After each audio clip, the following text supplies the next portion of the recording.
السلام عليكم ورحمة الله وبركاته. يا صباح الخير، ازيكم حبايبي؟ عاملين ايه؟ فيديو النهاردة ده بناء على طلبكم.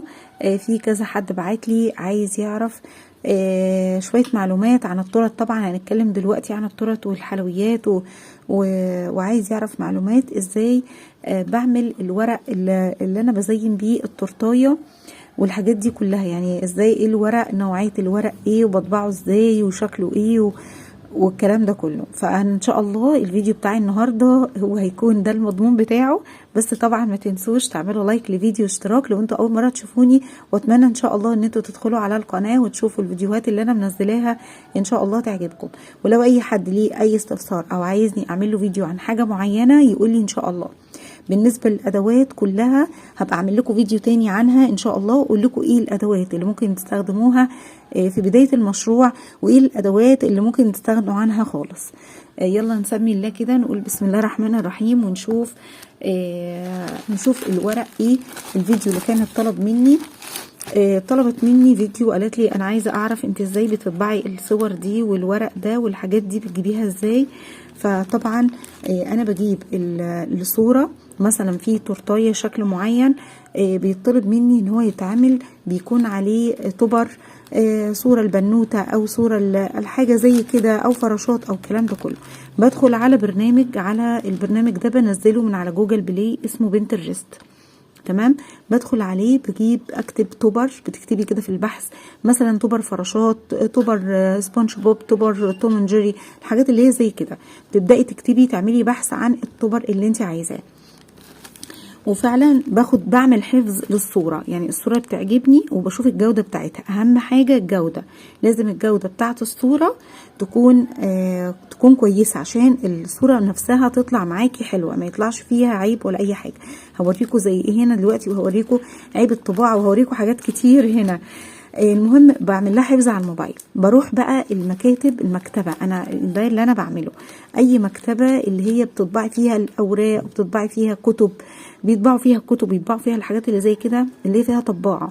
انا بروح لهم اقول لهم انا عايزة اطبع الصورة دي، فبياخدها ببعتها له على الواتس. هو بيوصل لي واي فاي من عنده، او ممكن لو انا معايا رقم وببعتها له من البيت، واقول له اطبع لي الصور دي. بيبدأ يطبع لي الصور على ورق زي ده كده اهو. ده الورق اللي هو بيطبع لي عليه. الورق ده ده شكل الورق اهو، اسمه ورق كوشيه او اسمه ورق جلوسي اهو. بس ده جلوسي. الجلوسي، ايه الفرق بين الجلوسي والكوشيه؟ الجلوسي بيكون فيه لمعة شوية كده زي ما احنا شايفين. بصوا الورقة بتلمع ازاي، شايفين اللمعة اللي فيها؟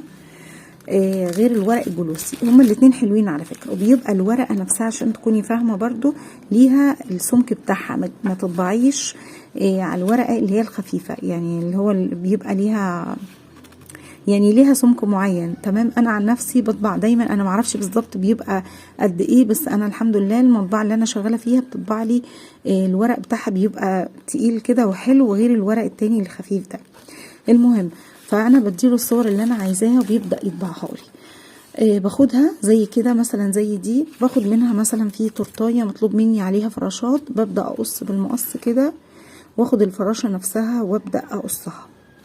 ماشي، ببدأ بقصها تبقى زي كده مثلا يعني. بس انا مش هقص تاني، لاني في معلومة هقول لكم عليها برضو اهي. ببدأ اقص يعني زي دي كده، دي كانت فراشات برضو اهي. ببدأ اقصها بالشكل ده كده، وببدأ اتنيها كده ونحطها على التورتايه.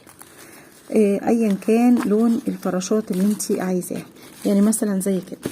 بصوا دي اشكال الطبرات اهي، هوريها لكم. بسم الله الرحمن الرحيم، بسم الله. زي كده مثلا، شايفين؟ بصوا الورقة نفسها اللمعة بتاعتها. بمسك بقى الورقة كده وببدأ اقص، يعني بسم الله الرحمن الرحيم. ببدأ امسكها وببدأ اقص حوالين يعني بصوا بسيب حاجة بسيطة جدا جدا من اللون الابيض، يعني مش بقص بالظبط على الطبعة، لا، بسيب حاجة بسيطة كده. انتي مع الوقت ايدك هتاخد على كده لو انتي اتعودتي عليه. باخد الرسمة بالظبط وببدأ اقصها زي كده. بصوا دي اشكال مختلفة اهي، دي زي كده مثلا، زي كده. اي بقى رسمة بتعجبني بروح جاية منزلاها محملاها على الموبايل بتاعي اهو، وببدأ اخد الرسمة دي واطبعها. حاجات زي كده اللي هي الحاجات البناتي، الكور، الحاجات اللي زي كده اهي. بصوا يعني دي فراشة برضو اهي، كنت انا طبعاها، كنت قصاها وحطيتها هنا عشان ما استخدمتهاش. الافضل بقى ان انتي ما تقصيش. انا اول ما بدات في الموضوع ده كنت باخد الاشكال اللي زي كده واقصها وعينها على اساس تبقى جاهزه اخدها على طول. ده يعني مش احسن حاجه بصراحه، او مش الافضل. الافضل ان انتي تسيبي الطبرات عندك زي ما هي كده، ووقت الاستخدام ما يجيلك اوردر لشكل معين او انتي عرضتيه، او يعني حاجات زي كده انا طبعتها عجبتني طبعتها، ما طلبتش مني، مش بستنى لما تطلب مني. لما يجيلي حد يقول لي اعملي لي تورته على ذوقك، بروح انا واخده بقى الحاجات اللي زي كده واعملها. انت فاهمه انا قصدي ايه؟ لكن ان انت تقصي التبرات وتعينيها عندك، لا ده مش الافضل بصراحه. الافضل ان انت تسيبيها كده لما تطلب بتعمليها. بصوا الاشكال دي، يعني دي اشكال برضو اهي، كنت عاملاها للكوره تورتيه، انا كنت منزلاها معاكم هتلاقوها. اخدت منها بس كوره واحده، يعني ما اخدتش منها كتير. في اشكال بقى فراشات اهي، واهم حاجه زي ما انا قلت لكم الجوده. الجوده اهم حاجه، الجوده. بصوا دي اشكال بقى فراشات كتير اهي. اي شكل فراشات بيعجبني بطبعه واخليه عندي، يعني انا مش بستنى زي ما انا قلت لكم لما يطلب مني. دي فراشات بيضه برضو شكلها لذيذ قوي، كل الالوان، يعني انا بطبع تقريبا الالوان كلها. ده بني برضو. طيب ممكن بقى يكون في عيب طباعه، لا لازم تخلي بالك من المطبعه اللي انتي بتطبعي فيها زي كده. يعني بصوا ده الاشكال دي انا كنت وديتها المطبعه بتطبع، وللاسف طبعهولي بالشكل ده. بصوا هوريها لكم هنا، شايفين العيب اللي هو هنا ده؟ دي عيوب طباعه، يعني مش اي مطبعه بتتعاملي معاها، او تبقي متأكدة ان المطبعة نفسها شغالة، الالوان عندهم كويسة والطباعة نفسها كويسة.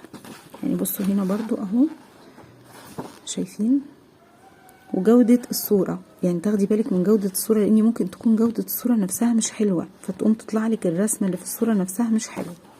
فدي من ضمن الملاحظات برضو اللي انت تاخدي بالك منها، المطبعة نفسها اللي انت بتتعاملي معاها، وجودة الطباعة، جودة الصورة والطباعة نفسها. شايفين؟ يعني دي فيها الاتنين العيب، يعني الاتنين، المطبعة نفسها الصور نفسها طالعة مش حلوة. بصوا شايفين الخطوط البيضة اللي هنا دي؟ هقربها لكم شوية اهي اهي، دي بتبقى باينة لما بقص الفراشة نفسها، بتبقى باينة. ونصيحة طبعا ليكي لما تيجي تروحي تطبعي، طبعا انتي ممكن عشان الموضوع لسه ليكي في البداية لو انتي مبتدئة، لكن لو انتي ما شاء الله شغالة وفي صور كتير عجبتك، الافضل ان انتي تاخدي كل صور مثلا يعني اشكال فراشات، حاجات زي كده بتجمعيها، بتجمعي الاشكال دي كلها وتاخديها وتروحي تطبعيها، افضل احسن من انك تطبعي صوره بصوره. ليه بقى؟ لاني طبعا الورق ده هو سعره مش غالي قوي على فكره ولا حاجه، بس لما تطبعي كذا ورقه، يعني مثلا 10 ورقات، بيبقى سعرهم ارخص بكتير لما تروحي تطبعي ورقه واحده او ورقتين. انت فاهمه انا قصدي ايه؟ يعني ده بيبقى السعر بيبقى ارخص بكتير. بس دي كانت الاشكال اللي انا طبعاها، هي اشكال كتير جدا جدا وحاجات كتير قوي هنا، يعني عشان بس ما اخدش وقتكم واطول عليكم، انا اديتكم بس فكره من الفيديو. زي ما انا قلت لكم ده شكل الورق اهو زي ما احنا قلنا، وبطبعه ازاي وبجيبه ازاي والبرنامج اسمه ايه. لو حابين ان شاء الله هسيب لكم صوره البرنامج هنا على الفيديو، علشان برضو تعرفي توصلي له وتعرفي تجيبيه. انا باخد الورق بقى كده زي ما انتم شايفين وبحطه كده وبعينه في مكان عينه حاجتي. لما بيطلب مني تورتايه او حاجه زي كده، بطلع بقى الورقه او اطلع الفراشه او الحاجه اللي انا عايزاها وابدا اقصقصها. يا رب يكون الفيديو ده عجبكم، يكون عجبكم ان شاء الله يا رب، وتستفيدوا منه. لو اي حد عنده اي سؤال يبعت لي ان شاء الله ويقول لي، وتبعتوا لي على فيسبوك وتابعوني على صفحة الفيسبوك ولو عايزين اي استفسار عن اي حاجه قولولي، وان شاء الله اعمل لكم بيها فيديو. السلام عليكم، واسيبكم في رعايه الله، والسلام عليكم ورحمه الله وبركاته.